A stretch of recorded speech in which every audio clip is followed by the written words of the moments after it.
To record. All right, I got it. I just started it there.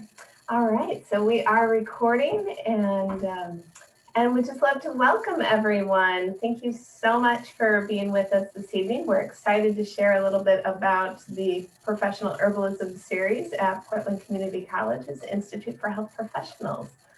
Um, if you want to advance the slide, KP, we'll introduce ourselves. So my name is Amy Evans. I'm the program coordinator for all of the integrative healthcare programs at PCC's Institute for Health Professionals, as well as several programs to support professional development for mental and behavioral health care and entry into clinical research. So I love our integrative healthcare programs, and I'm so excited and honored to get to work with so many wonderful experts like KP Khalsa. KP, would you like to introduce yourself? I'm KP Khalsa. I'm the instructor of the course, and I will go into a little bit more detail about who I am, what I do, and my role in the course here as we proceed a little bit. Thank you. Yeah, so I've worked at PCC for a little over 5 years, and in this department and in this role. And I have a background in a lot of program coordination as well as healthcare and workforce development. So I'm really excited to be able to bring all those skills together to help make programs like this available to the community.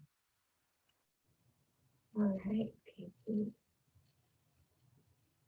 So I'm going to touch on, just provide a little bit of an overview of what we're going to cover some today, and then Casey's going to dive more into it. We'll spend the next few slides just giving you some foundations that he and I will share, and then my role this evening is going to really be to turn a lot of this over to KP, and I'm going to try to manage the chat. So if you do have questions that come up, rather than unmuting during the main part of the presentation, just go ahead and put them in the chat. If I can answer them, I will. If not, I'll flag them and we'll ask them of KP during the Q&A time. So we're going to talk a little bit about the program, and then KP is going to share some tips as we're moving into the spring season, and then we'll open it up for Q&A of any topics or questions you've been having of wanting to ask our experts here. So why study herbalism? We've got quite a little list on the screen there for you. But really, as you know, and probably your interest that drew you here, alternative healthcare is really growing, and the application of natural herbs and healing methodologies are really in need right now, can have a tremendous value for personal care, as well as helping loved ones, family, and friends. And more professionals are getting asked about herbal medicine by their patients, or recognizing that there's some other options out there to what they may have traditionally been taught. And so they're looking to study and learn more about herbs as well. It's clearly portable and has something that can be used anywhere and everywhere. And it provides a lot of opportunity for people who are either looking for some part-time work to dabble, or who are looking at really creating a career out of herbal medicine. And KP will touch a little bit more on some of the earning potential and job opportunities in the field. And we do anticipate more of a move in the future years towards licensure or some form of credentialing. So it's great for people to get in on the ground floor now and be grandfathered into a lot of those as they evolve. KP, would you like to add anything? I think those are all excellent points, and we can dig into each of these a little bit later. And of course, always feel free to have questions. We can have questions with your microphone at the end. And then, as Amy said, pop in anything that comes to your mind in the chat. Great, thank you. And I saw the request to get closer to my microphone, so let me know if you have trouble hearing me and I can put in some earbuds. So a lot of the ways to utilize this herbalism medicine knowledge that people gain through this program that you could gain is by becoming a health coach or adding it to your health coaching practice. Nutritional therapy consultants utilize this a lot. We actually have a functional nutrition program, and sometimes students that graduate from that program, having studied a lot of the whole foods and the bioscience behind some of that, are ready to then incorporate herbal medicine more into their practice. And lots of industry jobs, quite a variety of opportunities to share your herbal knowledge with the world once you complete a program like this. So again, Casey will dive a little bit more into that later on. Can everyone hear me now? Okay, great. So is herbal medicine right for you? I think a lot of people self-select into this because they're called to it in some form or fashion. They have an orientation towards healing. They really enjoy working with other people and helping them obtain the best of their vibrancy and well-being so that they can live a really full life. It does present some challenges and some problem solving and ways of helping, not just to identify the right options for a client, but also in helping them adjust and embrace some potential behavior change to make some of the incorporate this into their lifestyle and things. Many people find it very fulfilling. And of course, all of this knowledge comes to us from centuries of study, and it's really rich, and there's a connection to different cultures, to nature, to so many different areas, and that can be part of how it is fulfilling and carrying traditions forward. And of course, knowing how to blend that in today's world with a more modern approach, with knowing that people are going to be often going to a health food store to find some of these and having to identify which are the best options for them.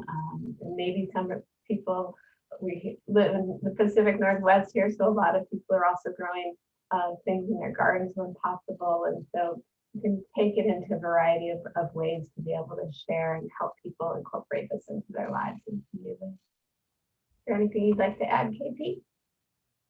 Not at this time. All good. I'm told that I have an echo, so I'm going to try plugging these in. There's pros and cons with these, so bear with me a second.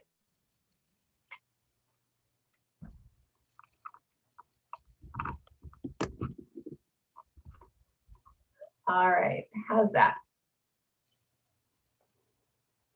Chloe and Michael, can you hear me okay? All right. Let me know if there's a challenge. Sometimes this gets a little staticky, so I'll hold it out here for you.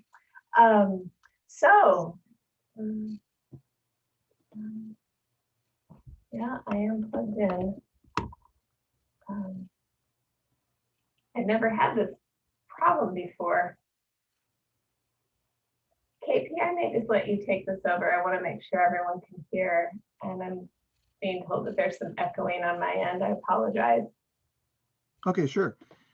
Yeah, so I am the instructor. I'll teach all the classes in this course, and I have a wide background. We'll dive into my past here a little bit more later, but I've been practicing for 50 years, 50.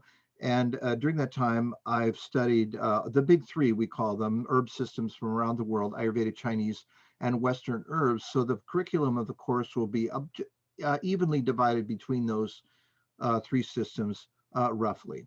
So it's all live. It's via Zoom, like here we are now. And so we'll be able to see each other. You can ask questions in real time, all the questions and all the classes live. So we're starting with no prerequisites. We assume that if you have interest, you're ready to go. We do want to make sure that people have some exposure to herbal medicine before they start, just so that they sort of know what they're getting into. But maybe you've read many books, you've watched some videos, you've talked to people, you've been under the care of an herbalist, something like that, and you're interested in proceeding. We are doing this through a community college, and so you have access to all the various resources that the school offers, a very good IT kind of setup. They help us with our Zoom connections and libraries of information and things like that, all available to you. So the course is designed according to the criteria of the professional association, the American Herbalist Guild. I was an officer in that organization for 20 years, eventually becoming the president. So I was the immediate past president of the American Herbalist Guild. And that professional association, like many, has criteria for credentialing. So that credential is registered herbalist, like being a registered dietitian. So that professional association has established criteria for what it takes to become a professional herbalist. And this course then will be the first step toward that credential. It's designed around the requirements for that organization. And we assume that when state credentialing comes, state by state at some point in the future, might be Oregon, might be some other state, but when that happens somewhere, you can hop on that. We assume that they will use the criteria of the American Herbalist Guild as the standard for credentialing. And so we're ready to meet that standard. And then presumably you'd be able to be grandfathered. So we want to grab that as soon as possible. So this builds toward your opportunity to do that.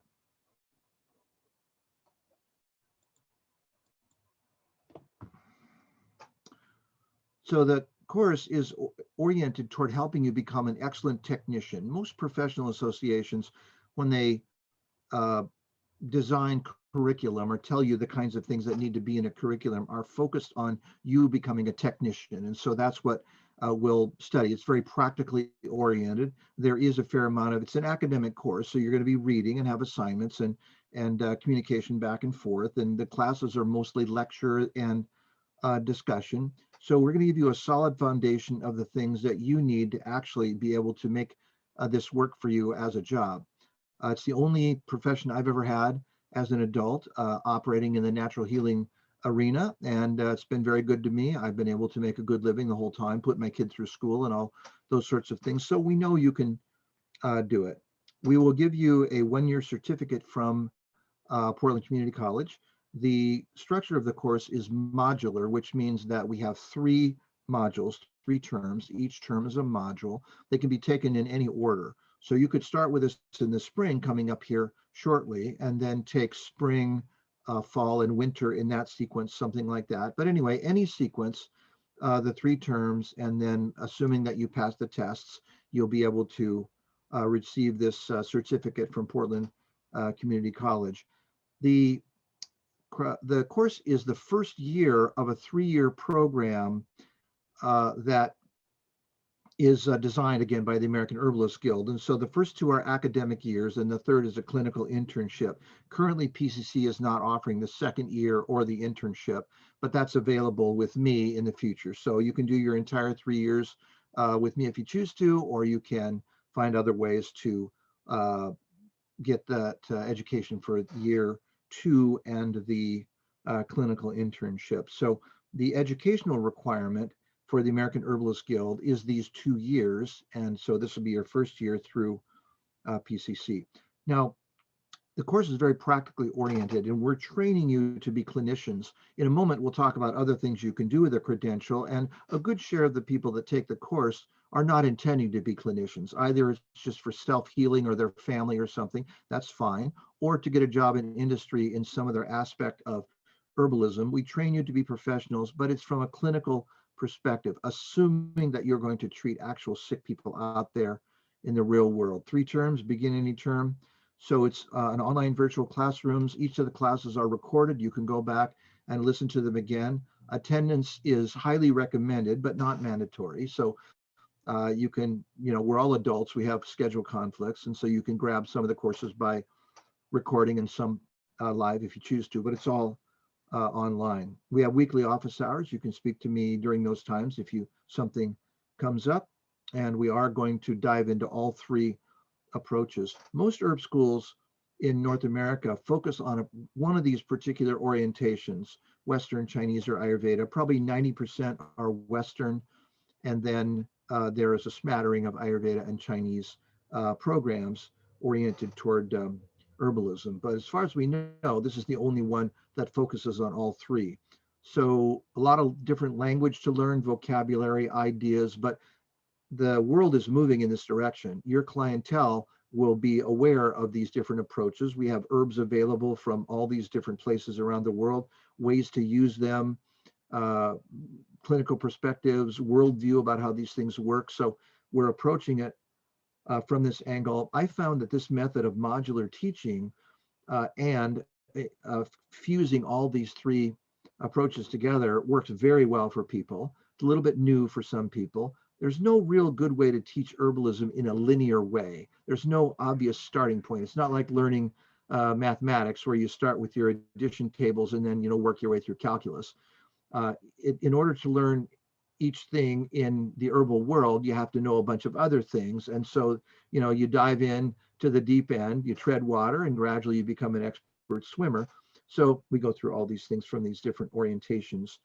So each term, we will discuss therapeutics by body system, 10 systems over the year. So we'll talk about herbal treatments for respiratory, cardiovascular, digestive, etc.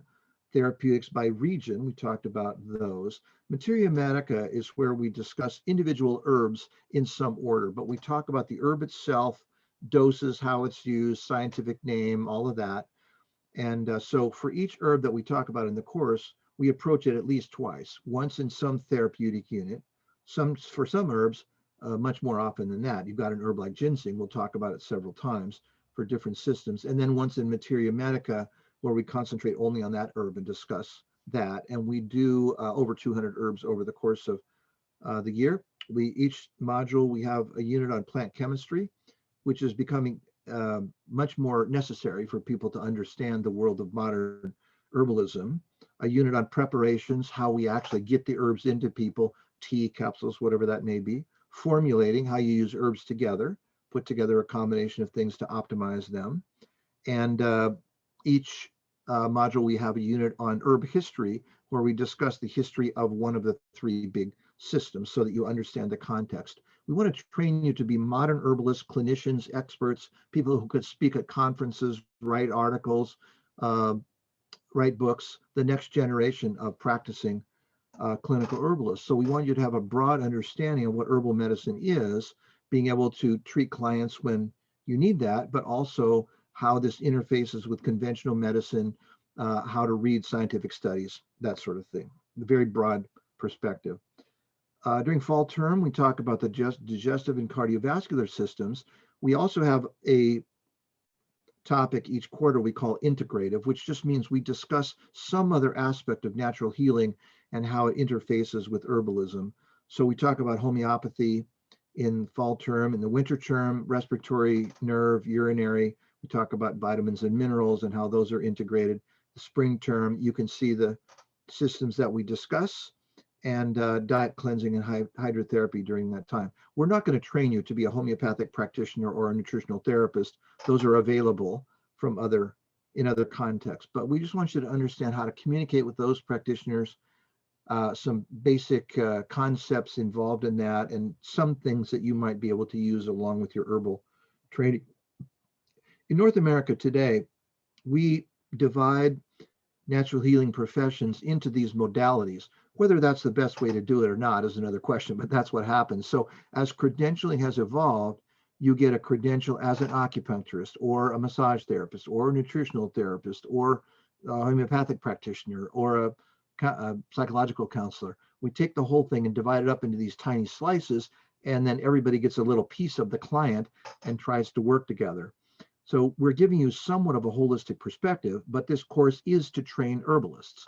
So the course material is about 85% herbal knowledge and about 15% other ancillary things like vitamins you might want to use along with the herbs, things like that. Okay, so 3 terms for 1 certificate. We see the time that the live classes are happening. The classes are 2 hours and 45 minutes each. There are 2 sessions during the day. You can attend either session. You don't have to commit to either one in advance. We're restructuring the course slightly now. Amy has 10 to 11 weeks of content. It's been 10 up to this point. We're in the process of bumping it up to 11, just to give us a little extra time to get through all this. It's a lot of material. We don't want to be squeezed for time. So our expectation is 11 weeks here coming up shortly. So that gives us enough time to do what we need to do. You will need some study, of course, in preparation. There are reading assignments. and then online discussion, things like that. There will be some books. We make a great effort to keep the books very affordable. So I think probably $100 in books would cover the entire thing if you shopped for them a little bit. If you bought everything brand new, it might be a bit more, but these books, all of them have been in print for quite some time. You should be able to get a used copy if you want to do that. And anyway, books shouldn't be a burden. The tuition is $999 per term. Payment plans are available through the school. And so 3 terms, $3,000 for this first year, plus a little bit for books, that sort of thing. And you will gain competence to treat family type situations, first aid, grandma, self-limiting kinds of things, cold and flu, bladder infection, constipation, chronic headaches, those kinds of things. And then you'll continue to gain knowledge if you continue along the second year, and then we'll do an internship in the third year where we actually get people on camera and do an intake and go through their whole thing, and you learn how to do that. I've seen some tremendous learning in just this 1 year. I've been teaching this course for about 45 years. I've been teaching at PCC for about 10 years, and I've taught various classes, including this one, but this class has been taught in various venues over time. So 45 years. And in a year, you can develop really substantial competence, not enough to get the AHT credential, but enough to get the PCC certificate. And then you can begin to practice. We encourage you to practice within your scope of knowledge, what you've learned, and just use good judgment there. But I've seen just dramatic things that people have been able to do in this time. All right, so I'm going to launch into a little bit more formal introduction of myself and my history. Before I do that, Amy, anything else you want to mention? No, I think that's great. Thank you. Okay. And we'll do Q&A later on too. So if others have anything. All right. So you know what I look like because you see me on camera right now. So as I said, I've been practicing for 50 years. I got interested in natural healing as a teenager. And in those days, I got started right away because, of course, there were no standards or anything. You could start practicing right away. And I began to practice and developed a practice. And I've practiced in Eugene, Oregon originally, which is where I live now. But way, way back, I was going to college there. And I started as a young college student. Then I moved to Mexico City, practiced there for a year, then moved to Seattle, where I practiced for 30 years. I opened Seattle's first multidisciplinary healing clinic, and then moved back to Eugene for reasons having nothing to do with any of this. And I've been here for several years now. So I practice online only. I don't have a brick and mortar facility, but I see people. I pioneered this idea of treating people virtually many years ago before we all had to go to Zoom anyway. So very used to this. So 50 years in practice. I'm an Ayurvedic doctor. I have the credential from the American Herbalist Guild, registered herbalist. I'm a state licensed dietitian nutritionist, and I'm a massage therapist, credentialed body worker. So extensive experience in all these various areas. Over this 5 decades of practice and study, I've been able to pull in a lot of different areas of interest and put them together. So sometimes I'm sort of, wearing my nutritional therapist identity, and other times other things, but here to talk about herbs. I mentioned I was the immediate past president of the American Herbalist Guild. I was a director for the National Ayurvedic Medical Association. So a lot of experience in the politics of these organizations. At Bastyr University, one of the premier natural healing educational institutions. I teach in the Ayurvedic Sciences Department in a master's program. I manage the Ayurveda certificate program, which is a 1-year program, kind of like this, but in Ayurveda there. And I teach in the Botanical Medicine Department. I've been teaching at Bastyr for 25 years. I teach at the National University of Natural Medicine, which is in Portland. Probably a lot of you are in Portland, although again, we reach out to the whole world. I'm a professor of neurology at the Massachusetts College of Pharmacy and Health Science, the oldest pharmacy college in America. So I've been teaching this entire time. I've produced a lot of media. I've written 31 books. I've written over 3,000 articles for publication in health food magazines, that sort of thing. For 30 years, I was the senior research scientist and medical formulator at Yogi Tea. I no longer do that. I consult with them a little bit occasionally, but that was a big part of my past. So let's talk a little bit about herbalism today. And again, feel free to, I'm just talking away here, but if anybody has anything, we're watching the chat and we'll respond to you as needed.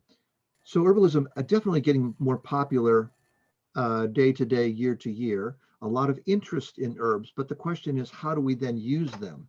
In our culture, in North America, we had about a 70-year gap where natural healing was obliterated politically and then in fact persecuted. So from about 1910 to about 1980, there just was no natural healing. Not zero. There were a few heroes that were sort of keeping the candle burning, but they were very underground and they were being persecuted by the conventional medicine establishment.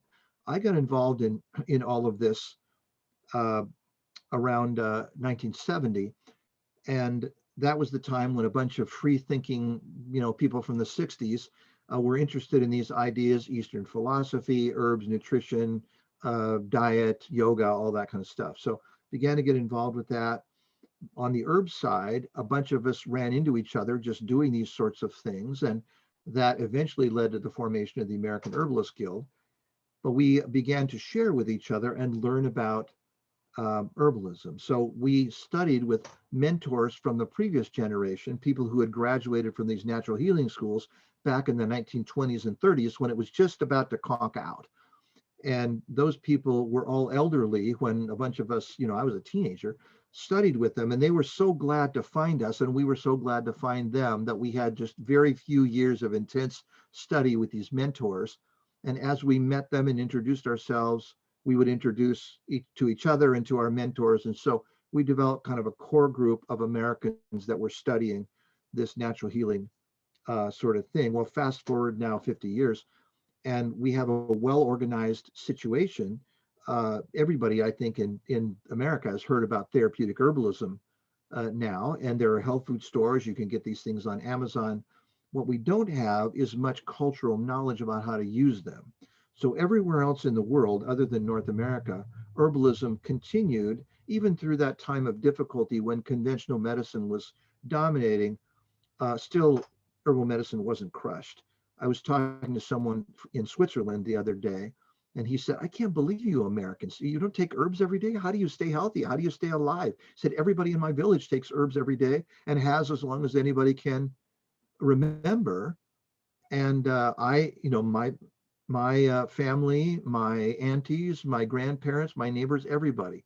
So in all these other places, it persisted along with conventional medicine, and they developed in an integrated parallel way. Here, we had to start everything else from scratch about 50 years ago, but we've done it. So now we have schools of naturopathic medicine, like those two where I teach, and public interest. You can go on YouTube and watch endless herbalism videos.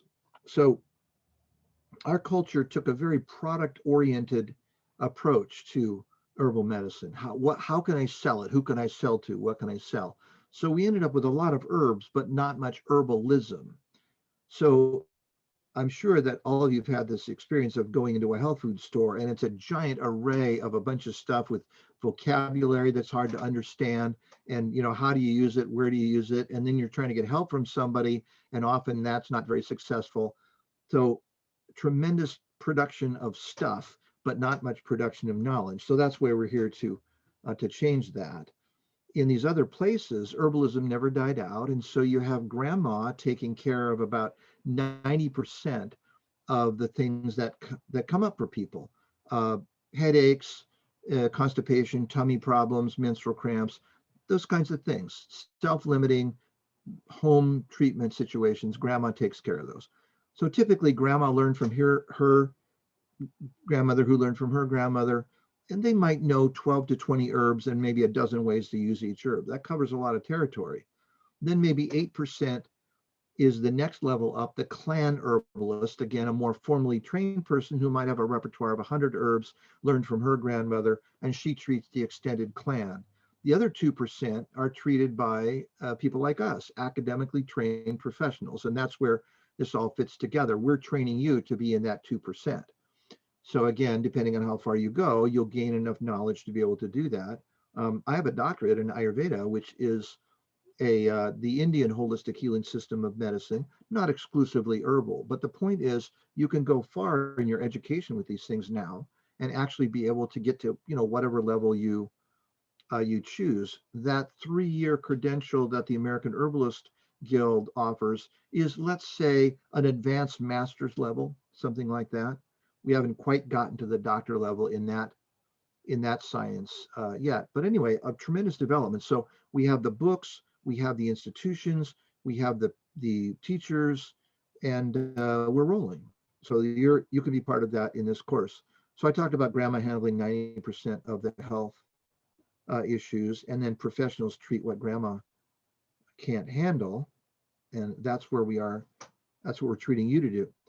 So herb therapy is different than drugs. A little skip there. Because the herbs are not isolated substances. Any given herb might have 10,000 different chemicals.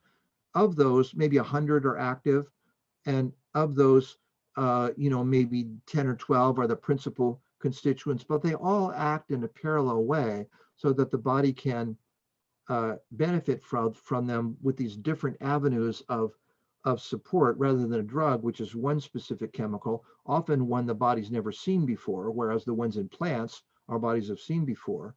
So it's essentially a non-toxic pharmacology. We're not using herbs to build tissue. They're not part of the nutrients that we need to stay alive. They're pieces of plants that have been selected to act quickly and be targeted for particular things, whatever it is that we're using. So generally speaking, very, very safe, but to be effective, we have to learn about them. So herbs are not drugs. That's a very common misunderstanding, is that herbs are drug delivery systems and a way to get a particular constituent into you. Pharmacologists think of herbs that way, but traditional herbalists think of them as specifically selected gourmet foods, we could say, more concentrated food-like substances that get into you and then have a more targeted effect. So we don't have this problem we have with drugs, where we overwhelm one pathway and cause side effects. Very free of side effects generally. Drugs are usually synthetic, as I mentioned, whereas herbs have this broad action from thousands of these chemicals. The active constituents are natural. You could ask, well, what's the difference between a food and an herbal medicine? There is no specific definition. Herbal medicines tend to have the same substances in them as the foods we eat for food. Our body has seen them for countless generations, but they just tend to be more concentrated. So we can use a few grams of something to have this targeted effect, but our body knows what those things are. It knows how to use them, how to process them, how to get rid of the waste materials, so they're much less likely to cause side effects. So not just drug delivery systems. The things that are important, though, to understand is the right herb for the condition and for the individual. Good quality herbs, which of course impossible to know on Amazon or going into the health food store, but we can teach you that. The right preparation, tea, tincture, whatever, matches the herb, matches the person, and the right potency and dose. The dose is the biggest issue of contention. Doses are quite commonly misunderstood, and the main thing that we see when things aren't working is that people didn't take enough. So there's a sort of a widespread misconception about how herbs work, and it's hard to figure out what the dose would be. You try reading some blogs, you read the label, you read some books, everybody disagrees. Most of the time, nobody is suggesting enough to actually do the job. So we'll dive into that and teach you about things that actually really work. So one of the ways that we might figure out which herb was effective for the condition would be by the physical or mental effect of the herb. That's what you would think would be the first thing we would talk about. How is it going to act on an organ or a condition? Will it treat the flu? Will it help your tummy ache? We could then define that as an herbal property or action, like antibacterial, kills bacteria, carminative, reduces gas, hundreds of actions like this that we could learn and match to the herbs. There might be herbs that are particularly good for treating a particular body system, like the respiratory or the immune system. We can learn that, focus that way. For the individual, critically important, this is a saying from Chinese medicine, the different diseases, the same treatment, same disease, different treatment. In other words, we don't treat diseases, we treat people. Now, clearly, you line up 10 people with the same disease name, they're all going to have things in common, but they're all going to be different in the sense that there'll be different ages, genders, ethnicity, uh, inheritance, genetic kinds of things. So we have to adapt the treatment to the individual, and that's where it starts to become very successful. So we don't just learn that for condition X, you give herb Y, we learn how to match it to the person. And that's the thing that really puts herbal medicine over the top. Quality then is very much a concern. We have to talk about that so that people will understand how to get good quality, how to know that they're getting good quality, and then we help you find resources so that you can use these things appropriately.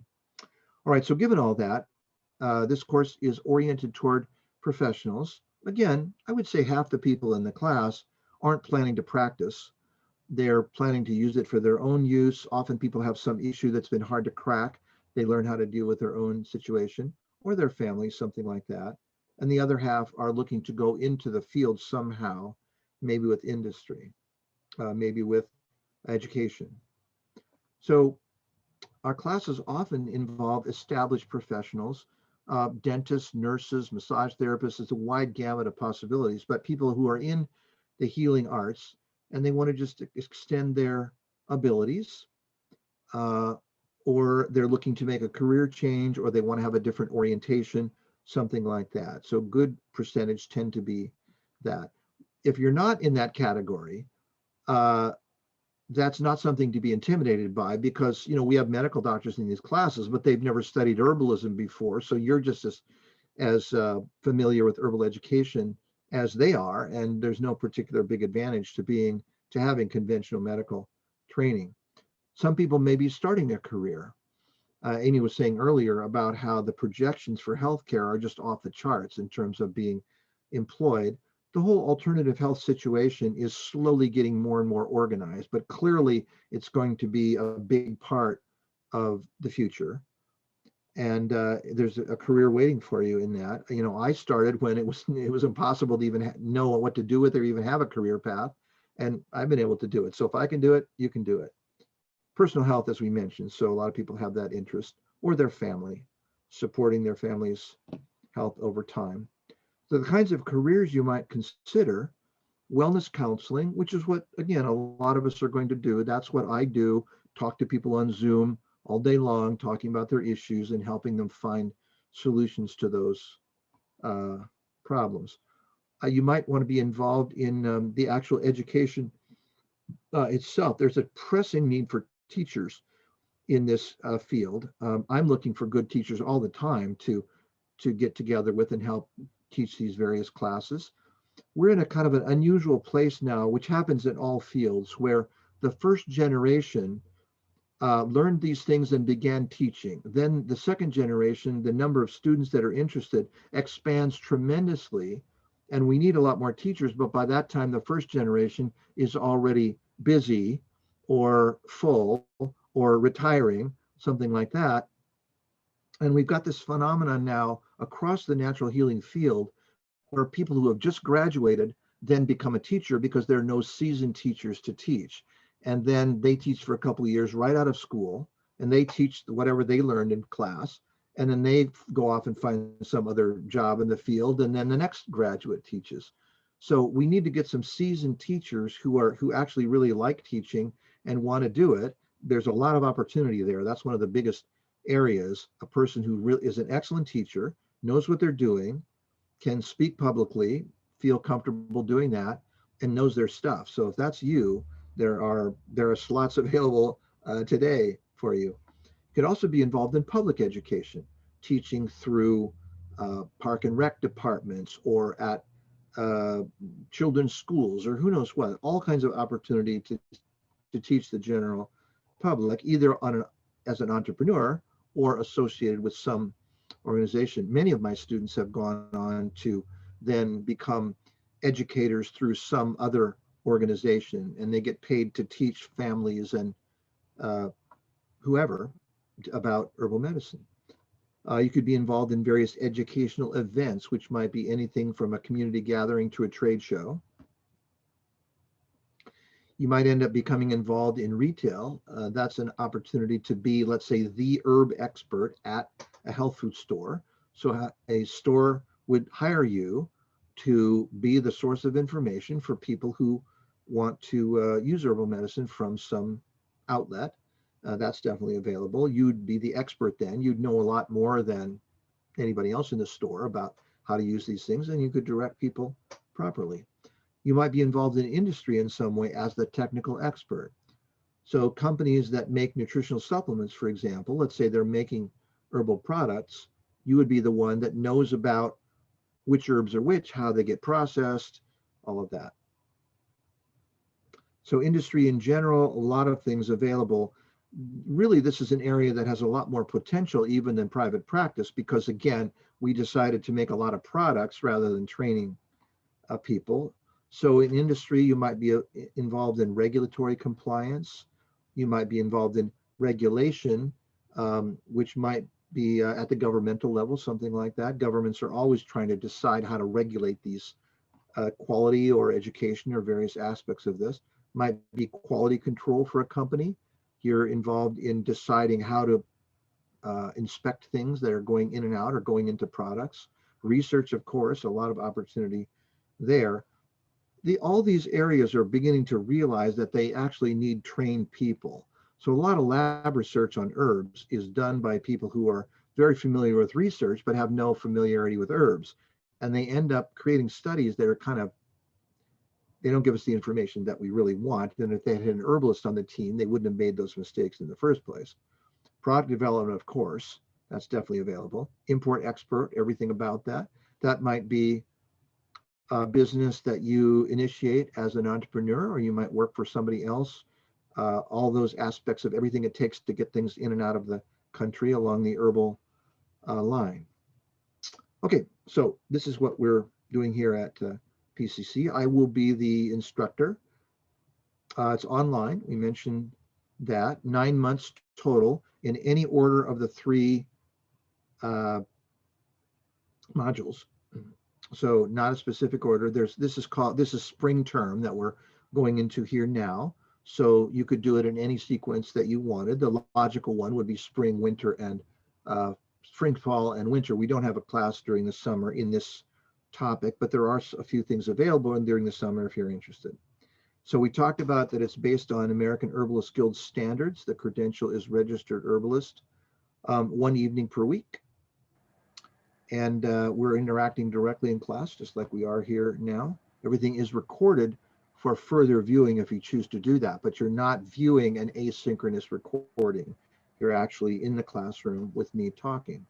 KP, I've had a couple of questions about those recordings. So as KP mentioned, all of the live talk sessions are recorded. So both the afternoon and the evening sessions are recorded and uploaded to the course shell, so that you will have access to those recordings throughout the entire term.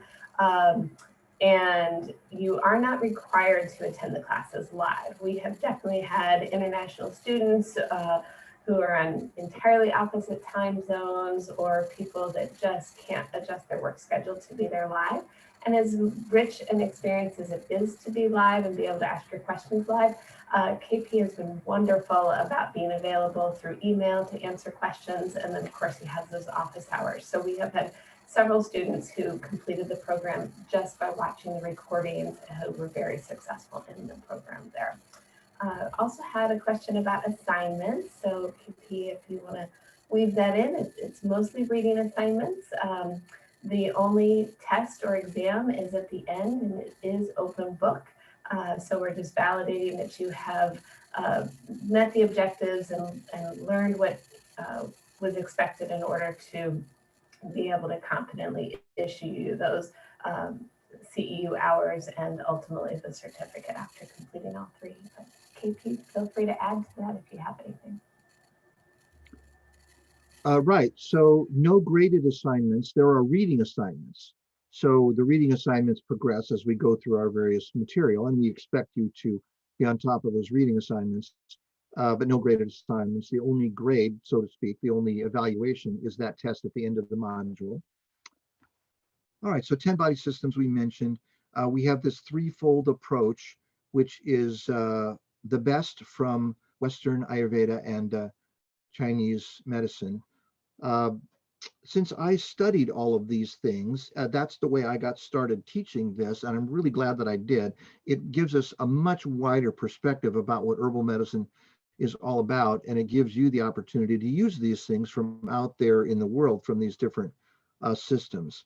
Okay, so we've talked about all this materia medica, plant chemistry, etc.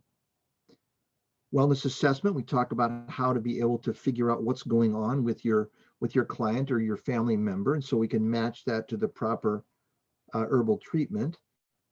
Integrating diet with herbalism, definitely. And then herbal therapies, which is the main focus of the course. We talked about these preparations. So there are many, many ways to get herbs into you. We're all familiar with teas, certainly, and probably capsules, but then there's tincture, and then we go herbal baths, and we just go on to many, many more. So we dig into all those, which one is right for the particular case, the particular circumstances. We will talk a bit about business skills and career development. From my perspective, this is one of the most important things to talk about because that's where I see people fail. We turn out very good technicians. We know how to do that. The question is then, how do you go to the next step? PCC offers a number of other more advanced classes in this area, which I encourage you to teach. The challenge with all these programs in the alternative health field, whether it's massage therapy, nutrition, whatever, is that they give you a certain number of hours that you have to get in your course, and they tell you what to teach broadly to get the credential, and they don't include information on business skills and career development. So we will talk about that informally, and I'll tell you about what I think works and doesn't work. And then otherwise, there are other courses you can take in that area. But that's an important thing to remember and to focus on. And if you're going to do something with this when you get done, what's that going to be? You want to talk about it and be prepared with a plan to go out and do that. Okay, so let's talk very briefly about a few things that might be appropriate for you to know now. We're about to enter the spring allergy season, and I think we're probably already there. I know where I live, the daffodils are out and the cherry trees are blossoming. So allergy season is starting right on top of the year that we've had, right? We just come out of it. It looks like things are looking a little better, and all of a sudden, hay fever's here. Let's talk about a few teas that support the respiratory tract in general. Here's elecampane. This is probably the most widely used, well, it is definitely the most widely used herb in European herbalism. We use the root. It's a very general lung support, respiratory support remedy. It's a little warming, a little drying. And so we can use it to nourish and balance the lung tissue in general, the root then. So it works pretty rapidly to help support the respiratory system. The respiratory allergies start to become relieved. It's going to look like this when you buy it from the herb store. You're going to cook that up as tea, and it also gives you long-term support for that whole system. So something that works fairly quickly, and then also you can use over an extended period of time. Tulsi is an herb that's gotten a lot of attention in the past, especially couple of years. It's an herb from India, and everybody's nuts for this herb, and it happens to be beneficial for hay fever kinds of things. So it's a type of basil, sometimes called holy basil. So pungent and hot and makes you sweat. It's used for cold and flu kinds of situations. Very common in India that people will grow this plant outside. When someone has the flu, they'll go out, grab a hunk of it, cook it up into tea. The person will drink it, and they're starting to feel better right away. So that can benefit hay fever things as well. This is what the Tulsi plant looks like. So a bunch of details here. I'll let you just marinate in this for a second.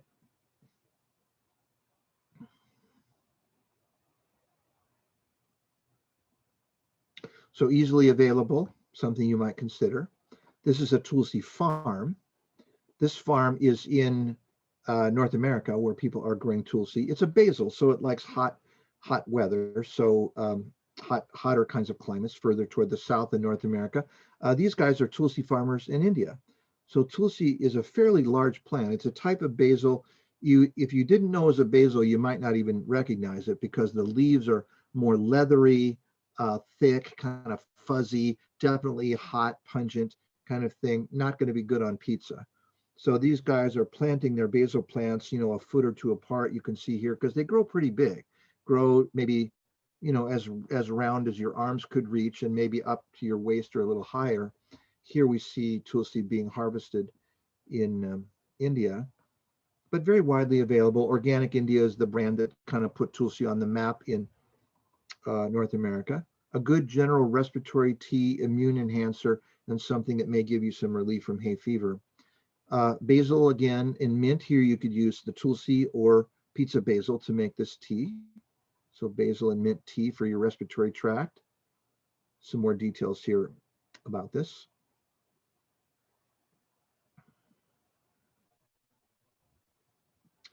This is another tea with an Ayurvedic flavor. So this is another thing that you might be able to use to benefit hay fever. Ajwain, which is a culinary spice, but also medicinal, used all the way from North Africa, clear through the Middle East and to India. It tastes a bit like caraway, let's say, some black pepper and poppy seeds. Brew those up as a tea, give you some benefit there. So this is the Ajwain seed. Should be easily, it's so great that Amazon just has everything now because I can just say, just get this on Amazon. All you have to do is type it in and you find it. So even the most obscure thing, easy to find. So the black pepper helps with congestion. You know that. Poppy seed is a little bit relaxing. So we use it in that way, cook it up as tea, a hay fever relief tea with these ingredients. Now you could just brew black pepper as a tea. That's decongesting. It releases stuck mucus. It's a little pungent to just brew by itself in water. So you could try it, be aware of it. I would go with a couple peppercorns in water. In Ayurveda, it's often brewed in milk because that cools it down a little bit. So you could try a couple peppercorns and kind of work your way up. It gets pretty pungent pretty fast. And then you have the release of the mucus.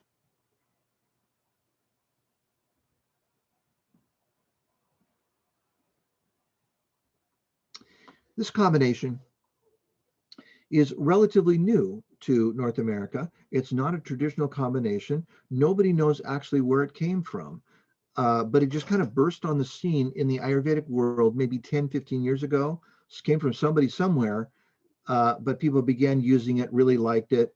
It tastes pretty good. It's pretty effective. 3 seeds, and those seeds are cumin, coriander, and fennel. Those are all closely related seeds. They all have a good taste, and they increase digestive energy. So people call this CCF, cumin, coriander, fennel. So it's a digestive tea that you might like. All these are easily available. You can start with a dilute brew and work your way up to whatever is comfortable for you. So that promotes digestion. Some cooling sinus teas. These are things that have a cooling energy. In other words, they treat fever, they lower body temperature. But they have an upward moving energy. That's unusual in the herb world. Most things with an upward moving energy are warming. They increase your metabolic rate, increase your body temperature, promote circulation, and they have a tendency to act higher in the body. Chrysanthemum is cooling and yet goes upward into your head. So it's used for any kind of a hot head condition, which would be sinus infection with fever, cold and flu, that sort of thing. We can also use it for anything like inflamed eyes or skin issues, that kind of thing. But fundamentally, it actually tastes good. You're probably going to get this from Chinese sources. So you go to the Chinese herb store in your town, again, on Amazon, of course, and then cook it up as a tea, drink that, and that cools down your hot head. Very valuable. And it tastes good. So, all right, so chrysanthemum tea. This is another cold and flu and respiratory remedy that is just one of my favorites. Cubeb berry comes from Indonesia originally, but has gradually become famous in all the big 3 systems of herbalism, and it sneaked its way into Europe during the Middle Ages and has become popular there ever since. So a respiratory remedy. This was the main treatment for asthma in North America. If we go back, let's say 130 years, very effective. And so it's not trendy, which means that the price hasn't skyrocketed, but it's available. That's a great combination. So cubeb berry we take for cold and flu sorts of things. It supports respiratory function. It's releases congestion, supports immune function, and enhances the function of the adrenal glands. You get a threefer there. It's the trifecta for cold and flu. So I'm calling it a one herb solution for cold and flu. We take it orally, let's say in capsules, about 10 grams a day is a pretty good dose. And for many people, you can knock your cold and flu in a day at that kind of a dose of cubeb. Not that well known by us today, but again, if we go back a century, an essential herb for all of our great grandparents. So that also will benefit hay fever kinds of situations because it supports the respiratory system and releases that congestion that builds up with your spring allergies. Okay, so we want to talk about the next steps for you, and then we can answer any questions you might have. Amy, what did you want to say about the next steps for people? Yes, so I wanted to just let everyone know that after this training, I will send out an email with a link to this recording as well as a link to our registration information. The next steps, if you want to join our spring program, are to register. Registration is open now and will be open up until the time the course starts.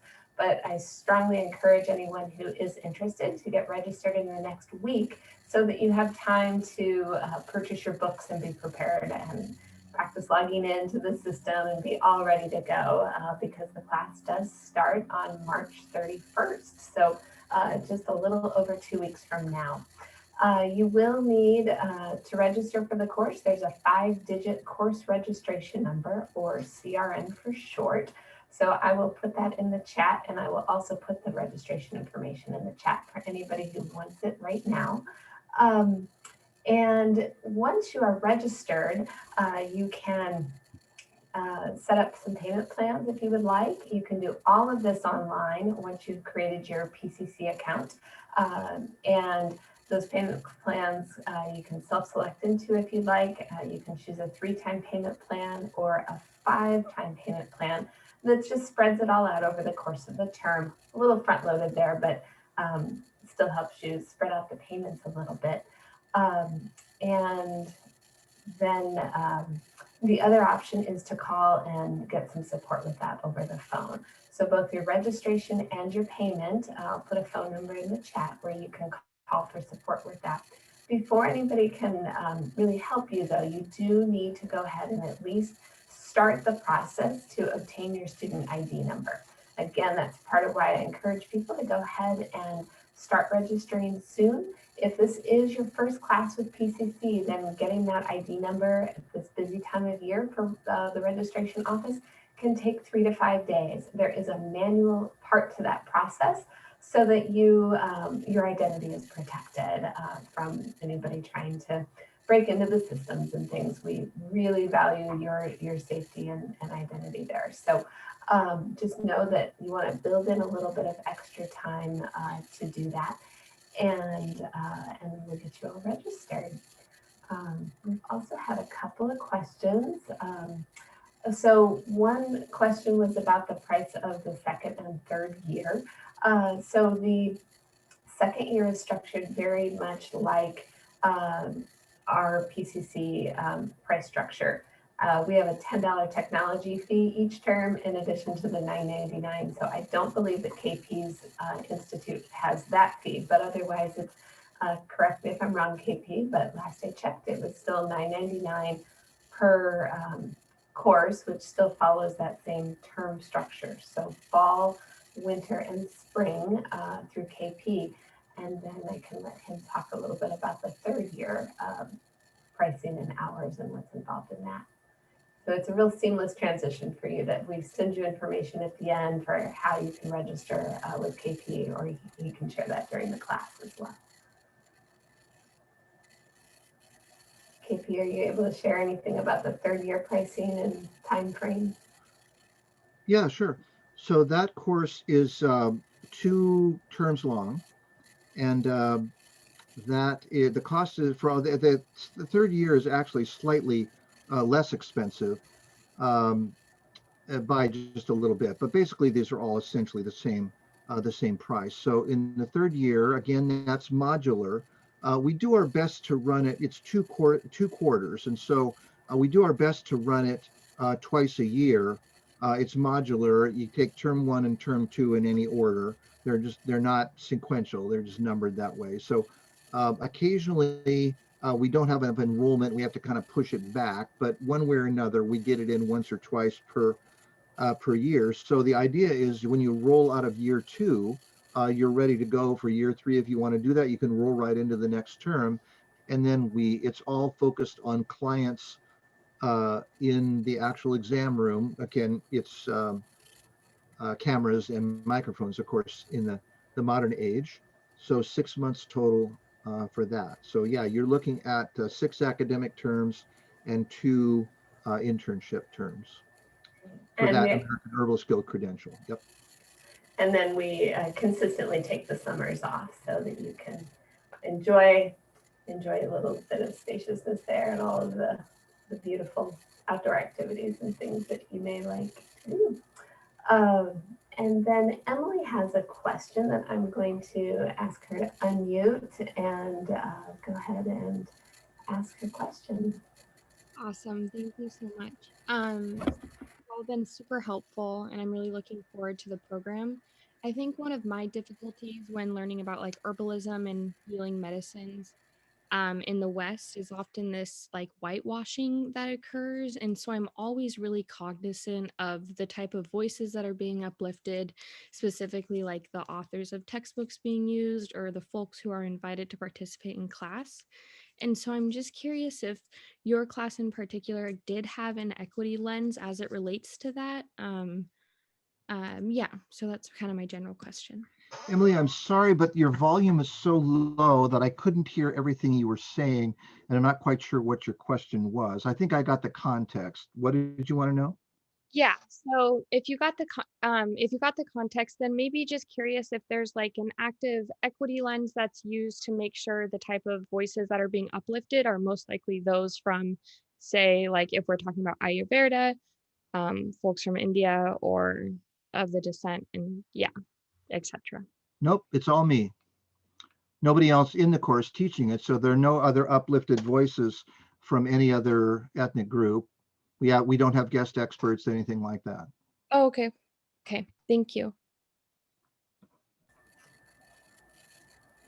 KP, is there any representation among the authors of the books that are utilized in the course?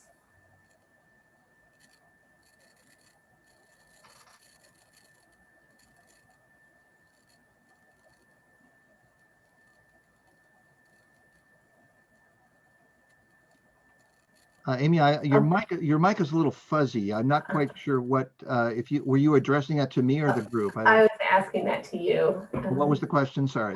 Just to ask if there's any representation from the various traditions among the authors of the books that are utilized in the program.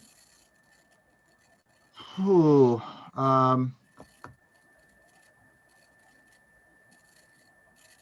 so I assume this question is books on Chinese herbalism written by Chinese people. That's sort of an idea. I can't say that that's there's some of that. I mean, I'd have to go back and look at every single book to kind of figure out where all these people came from and what they did. So there would be some of the suggested. We have optional books and required books. A bunch of the optional books would be written by people from, all over the place. So the required books, trying to think whether or not there's anybody specifically from China or India writing those books. There are advantages and disadvantages to that. So, I can't give you a very straight answer at the moment because I don't have that list in front of me. fundamentally not. Most of these are written by English speakers from North America, and they're people that were usually educated by people from those other entities. There is a question about what is, no, what is the degree one would receive if they complete all 3 years? No degree. You get a certificate. Their certificates are called Certified Professional Herbalist after the first year, Certified Advanced Professional Herbalist after the second year, and then the third year is just a certificate of completion of the internship. But if you then apply to the American Herbalist Guild and go through their entrance process, which is just, you should have no trouble doing that because we've had many people that have done that. That's evaluated by a panel of professional members who assess your application and then admit you to the professional organization. And then that credential is called registered herbalist. There's a bunch of systems of credentialing in the United States, and registration is one of them. That's what the dietitians use. So in the case of registration, the profession keeps its own registry. In other words, you go on a list of people that have met the criteria. You're called a registered whatever, in this case, registered herbalist. That doesn't give you any legal right to practice herbalism. Herbalism is an unlicensed profession in all 50 states. Medical practice is regulated at the state level. So herbalism is it's non-credentialed in terms of the states. It's legal to practice, but it's not regulated or validated to practice by the state. It's just in the area of not being mentioned in the law. And many of these alternative healing practices are like that. So you don't get a state license. I happen to have a state license, but their state licenses vary in terms of how they credential these various fields, and most of them are just not yet addressed by the legislatures of the various states. So the professional association is the one that gives the credential registered herbalist, doesn't mean anything to any given state. There are some states that practice under what's called a health freedom law. I think there's 6 states. California is one, New Mexico is another. And in those states, the legislature has specifically passed a law saying that anybody can be treated for anything by anybody as long as they consent to it and they're given true and non-misleading information. And you have to give people a document about your training and philosophy. And you can't do anything that would otherwise be illegal or prevented. So I occasionally practice in California, and I practice under that law. So I couldn't deliver babies or do brain surgery because those are specifically limited to certain professions, but I can give advice on health practices, including herbal medicine. So if you're in a health freedom state, if you don't know whether you are or not, you can just look that up. And that gives you that much more freedom and legal protection from that state. I would like to add that at least for the certificate that you received from PCC, each term, even if you only take one term, awards 45 continuing education hours. So collectively, in completing the 1-year certificate, you earn 135 CEU hours, which is far more than most professions need over a few years. So if you already have a license, this may help you fulfill some of your or all of your CEU requirements. Now, Emily is asking a question, are the 3rd-year internship opportunities ever paid or most commonly not? I'm not quite sure what you're asking. You pay for the privilege of being in the internship. We don't pay you to be in the internship. So you bring your clients to the class, and as a class, we help you process those people, and then you manage those cases outside of class and bring back your feedback and bring back the people for follow-up and that sort of thing. But there's no opportunity to be paid for that. In fact, the opposite. You have to pay for that opportunity. So maybe internship isn't the way we should describe it, but it's client-based clinical education with real people. And I presume those are all volunteer clients, or would you be working with someone who may already be a licensed professional and bringing you some of their existing clients? Well, they're volunteer clients, right? Mainly they're people's relatives, friends, neighbors, that sort of thing. So in that regard, they wouldn't be paying the provider either. Thanks. Well, are there any other questions about the program? Otherwise, we will open this up for some general questions you may have. Ask the expert herbalist here about a variety of topics that may be. I do have a question. Can you hear me? This is Michelle. Yes, Michelle. So following up on that, what you were just talking about, so I understand, with regards to the internship, KP, you would be guiding us. We would bring a client, and I would be paying you, and my client would be getting some free guidance under your mentorship, and I would be getting training and verified practice coaching. That's exactly right. Okay, thank you. I have another question. How does an herbalist like work with a naturopath? Like, there's a lot of overlap, I'm thinking. A naturopathic doctor uses herbs to treat ailments, and an herbalist uses herbs to treat ailments. And a naturopathic doctor obviously is, trained and as a doctor.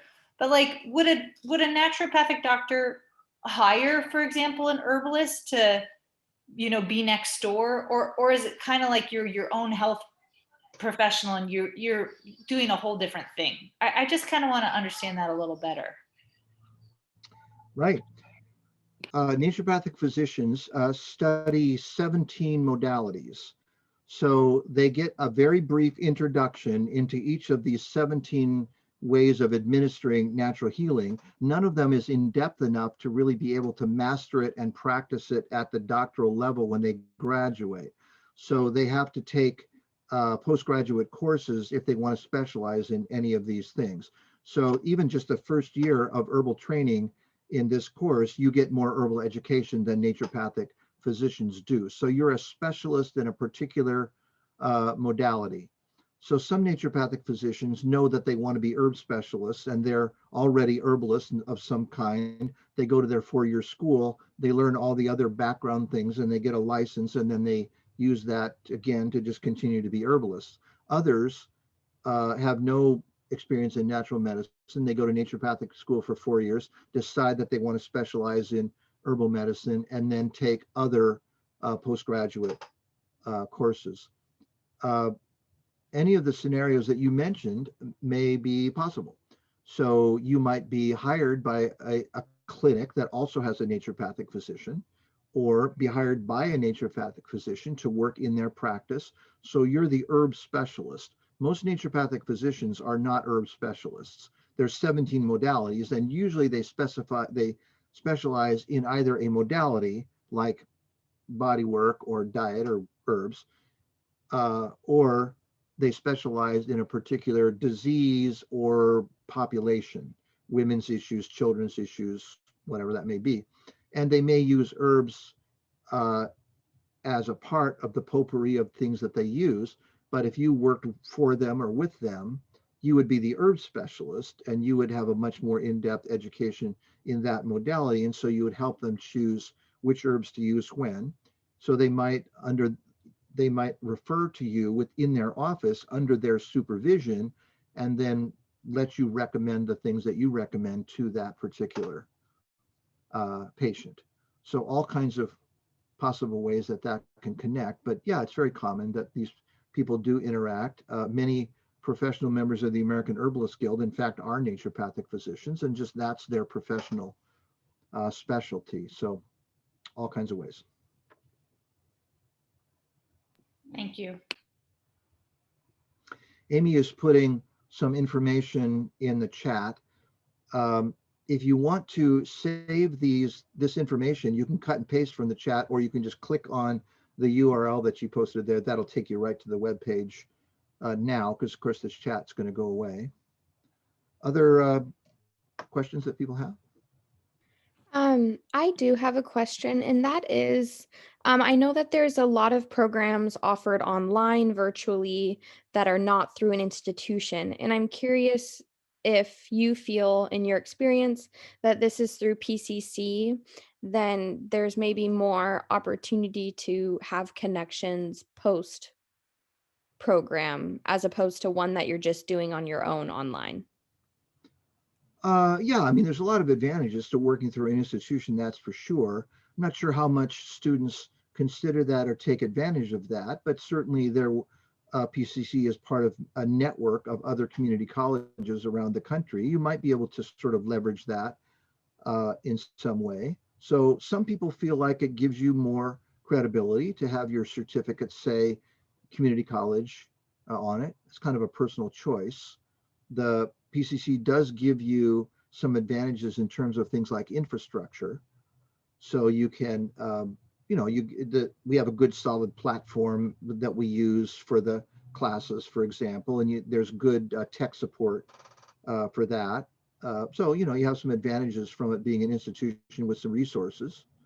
Yeah. Amy, anything else you wanted to mention about that?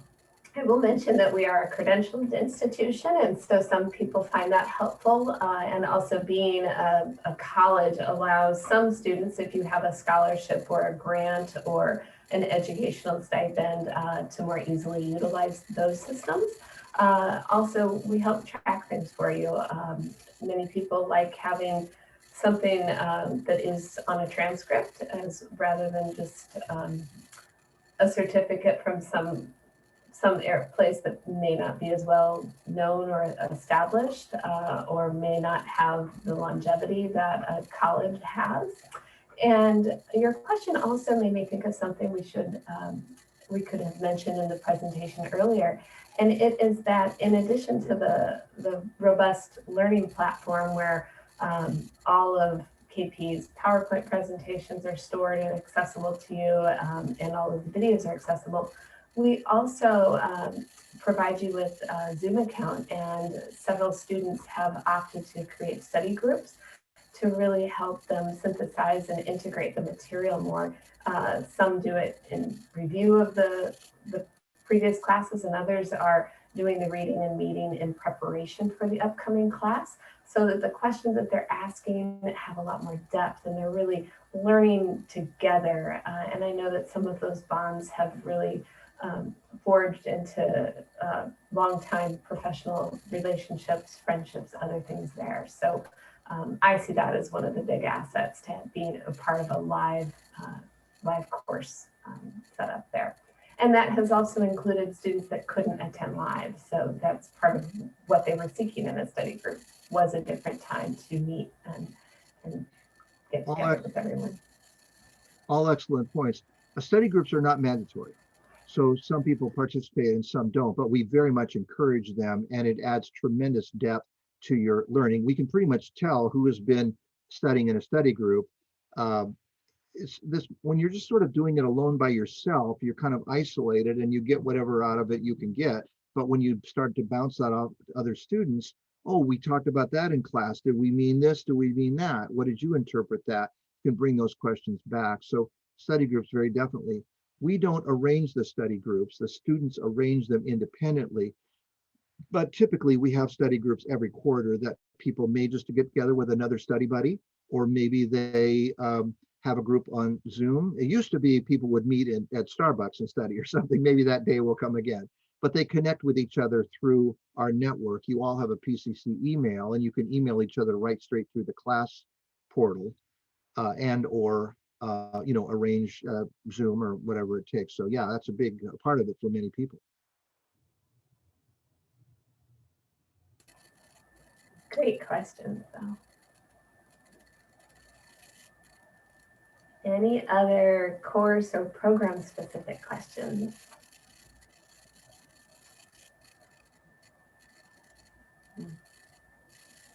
Any questions in general about herbalism for our expert? Some herbs you've heard about and wanted to check in with, or questions you might have had. Do you ever talk about growing your own herbs or herbal gardening? Essentially, no, that's not what this class is about. That's an entirely different profession. And these, there's wildcrafting, people who go out into the wilderness and find herbs growing wild and sell them into the marketplace. That's its own profession. We talk very little about that. I mean, just we might sort of uh, occasionally brush up against some of these topics. I might occasionally say something about growing something, this or that, but that's not the focus of this course. That's an area that needs a lot of discussion because people think that people would be interested in that sort of thing. It's not as easy to do as you would think, and there's a lot to consider. And so it usually doesn't work out very well for people, but people are interested. So yeah, that's another type of course that you could definitely find. And if you're interested in that, you should pursue that. This is for clinicians. So you're going to purchase herbal medicine through the marketplace somehow from some herb vendor and dispense that to your client one way or another, or suggest to them where to get the remedy and they're going to find it and use it. This is about giving them advice about how to use herbal medicine, not necessarily growing it, finding it, digging it up, any of that. Yep. Thanks. KP, we had another question wondering about reproductive health and to what extent that is addressed in the course. Specifically, someone is interested in herbal work to support reproductive systems during childbirth and postpartum, especially as a doula. Yeah, very definitely part of the course. We talk about that extensively. It's one of the 10 body systems that we go over. So we spend a lot of time talking about it. This is a tricky area because pregnancy and childbirth is it's the area in which you're most likely to have legal or ethical kinds of problems. And of course, people rightly so are very concerned about what they're going to be doing for their unborn baby. And so there's a lot of discussion around that. There's a lot of information on the internet. So we will help to cut through the clutter and talk about what's real. On the other hand, it's a very kind of contentious area that's becoming even more. A lot of herbalists that I know are just sort of opting out of that whole area because it's just so fraught with argument and confrontation and conflict with the internet and such. So with that said, we're going to talk about that. So it's a challenging conversation to have, and you can decide. In a class a couple of years ago, we had a person in the class who was a midwife, and she was from Portland. She was a member of some kind of a midwives collective. There was like 30 of them or something. And we were talking about these issues, and she said, yeah, we're very aware of them. And we just decided as a group that we're just going to tell the truth. We're going to forge ahead and just say, this is what you do. These things work, and we recommend it. And if that's the kind of advice you want, we're for you. If it's not, we're not for you. I say fantastic. So good for them. They took a stand and they actually, said what really needed to be said about treating these issues. But it's a delicate subject. So, we'll talk about how to communicate about that in the class. Whether or not that's something, as a doula, you have to think long and hard about how you want to be involved in that, basically. Because, again, people are rightfully concerned and they have access to all kinds of information on the internet. And often it's hard for people to interpret the information that they're getting. So you would be the expert that would help them interpret that. But people are just nervous. So it ends up creating a lot of these kind of strained conversations. Anyway, we'll talk about it. We do deal with it. And we'll help you hopefully navigate that a little bit. Anyway, so there we go. Great questions. Well, we have about 4 minutes left. So any other burning questions? If not, my contact information is on the screen there, and you can always get in touch with me afterwards.